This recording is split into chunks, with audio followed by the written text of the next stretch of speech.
sort of good example of a IR focused release when, as you say, it was just a mention for QReal within the whole piece, of which there are many, but it's a very good association to have a press release go out talking about the relationship with Snap. It comes across very well. But the news was Snap news in terms of them coming out with their plans. Yeah, but we were sort of jumping on the back of it, and it sort of, is a good perception to be, talking about. So, that was a good example of it, I think. Okay. I know you have your New York office, and this is where all your companies are working, or most of them are working. I know Ethan talked to you about this, but bringing in journalists to that space, you feel comfortable with that? That could be something interesting that we could. Seeing the sort of a behind the scenes of how it all works. We're here, we probably have 40 people based around here, out of our 160. But we can show everything we're doing, and journalists that come in usually enjoy themselves and have a better understanding what VR and AR is than they had before. So definitely encourage that if that's a good use of time, we're happy to host them here. Okay. Also just worth pointing out, which you probably may or may not picked up through the conversations, if there's an interesting opportunity and having an additional piece of content might make that more interesting to journalists, if having, something filmed, whatever that might be, we've got pretty good in-house production facilities to be reactive to a degree, within reason, depending on what else is going on. But if you sort of think, if you're able to pitch a story and say, we've got this, this great piece of content, this great video that talks about it, or a little snapshot of someone talking, we've got pretty good production capabilities. So something just to keep in mind. Okay. And is at the office, if a journalist were to come sort of behind the scenes, would there be like a demo? Are there products that they can test out? How's it kind of set up? Yeah, well, why don't you come in and we can do some demos to you, and that you. Yeah, I think that would be helpful, actually. Yeah, we should all come in for that. Yeah, definitely. I actually encourage all of you guys that are in the greater New York area to come in, and Max can arrange demos for you, and I'll try and be around depending on when you're coming in, and can show you both the VR and AR so you guys have a perspective of things. Obviously, you can spend hours here seeing our stuff. Yeah. They'll give you a good understanding of what it is about. We've done that in the past with the previous PR firm, and obviously they rotate their people around, so you do it once and then those people are gone, but it gives them a good perspective on what it is, and when they talk to journalists, they can basically talk from first person around, I read or I saw the video and it seems like they're doing this. When you do it yourself, you actually understand what the value of that is. Yeah, totally. Very important. I have one more quick thing I wanted to ask. Well, I can't promise it's the last thing, but James, I think I mentioned this when we spoke before, but there was really compelling content on your website in the blog section. Yeah. And it looks like nothing this year. Is that going to be brought back, or is that something that we could help with? What do you think?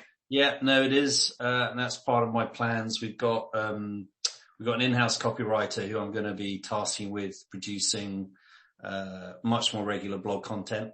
So yeah, that is going to be something that we'll pick up the pace on for sure. And as a part of that question, the reason I'm asking, this can be really valuable content for us to use to pitch to the media. And what we usually ask our clients is, before you publish that blog, give us a heads up, and we may be able to offer it as an exclusive. I mean, if we can get that same content published in Fast Company, that probably is more valuable than putting it on your website, right? So yeah. No, we can get that in advance. No, for sure. We'll do that, and then you can see if it gets anywhere, and if not, then it goes up on the blog. It will go up on the blog anyway. Max, just out of interest, why have we just not got around to doing any kind of blog content this year? Is that? Max and I defocused on that. We were more into it, probably pre-public, and then we just focused elsewhere, our efforts. Fair enough. I also wanted to do something to improve our blog, where we're going to ideally unify. We have our subsidiaries, and some of them post their own blogs. I'd like to have it where there's some sort of reference interconnectedness between them, all like hosted in one central place.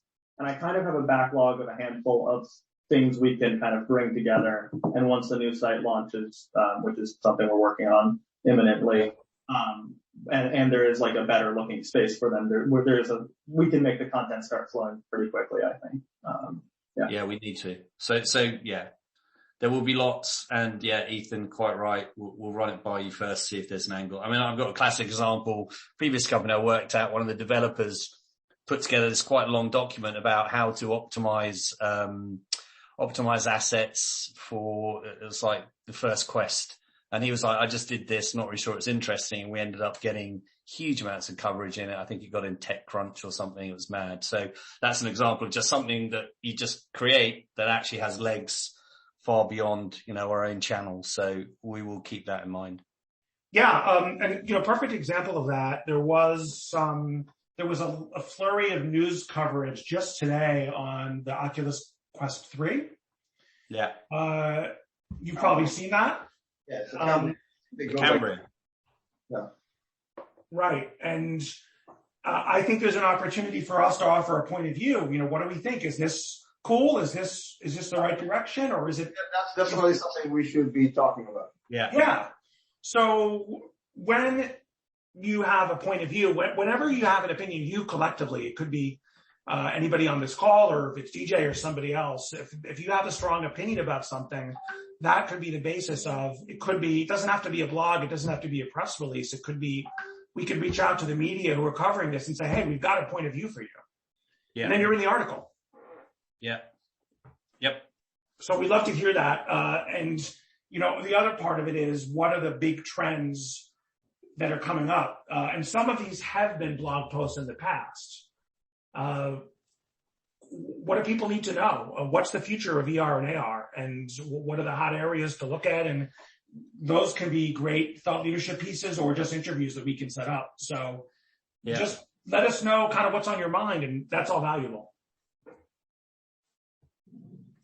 So kind of let's use this as an example. And in theory, you guys are working for us, but so are you expecting James to see, because we see all the news and we share it internally and we've got views and we'll kind of chat about it kind of between meetings and stuff. The question is it going, you guys see something and say, we're seeing interest here. James, what's your thoughts on it, or what's a unique perspective you guys have on it? And James will talk to me, talk to DJ, talk to Jake, figure out what it is. He has his own thing and send it back to you. You want us to kind of constantly say, okay, kind of here's 10 things that came out in the news today. Here's what we think about it. James might work on that full time. So kind of there's a lot of news happening in the space. The question is, what is the media that you guys are talking to interested in a perspective on? Because yes, the Cambria came out. I'm sure every major publication in the country had a perspective on Cambria. But once that came out, that's already done. We lost that opportunity. They're not writing about it the next day after. I thought that big of a deal. So how do we get them to mention us?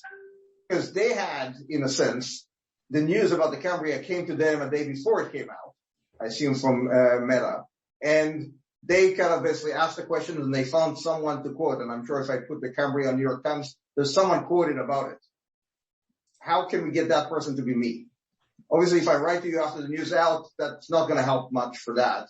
Kind of how do we get in front of them where they know they need to come to us, almost put us in that kind of basically kind of inside as well and say, the news on the Cambria is coming out tomorrow. I need a quote from you. Here's what they're doing. They're pricing it at $1,500. What do you think about that?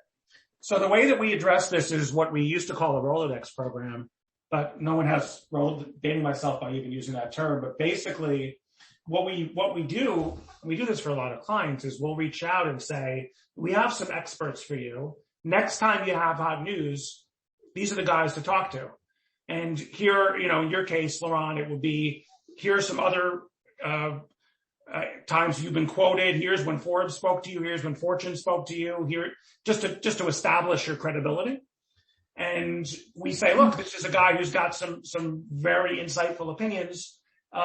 Keep him in mind next time. And then if we do that enough, next time they'll reach out to us and ask. That's where we need to be. So for me, kind of one of the, I don't know if it's a low-hanging fruit or kind of a fruit I'd like to jump up and capture but there's kind of basically just those mentions. Again, this is not articles on Bloom's, it's not about us, not about anything we do, but getting to the point where the New York Times said, look, there's a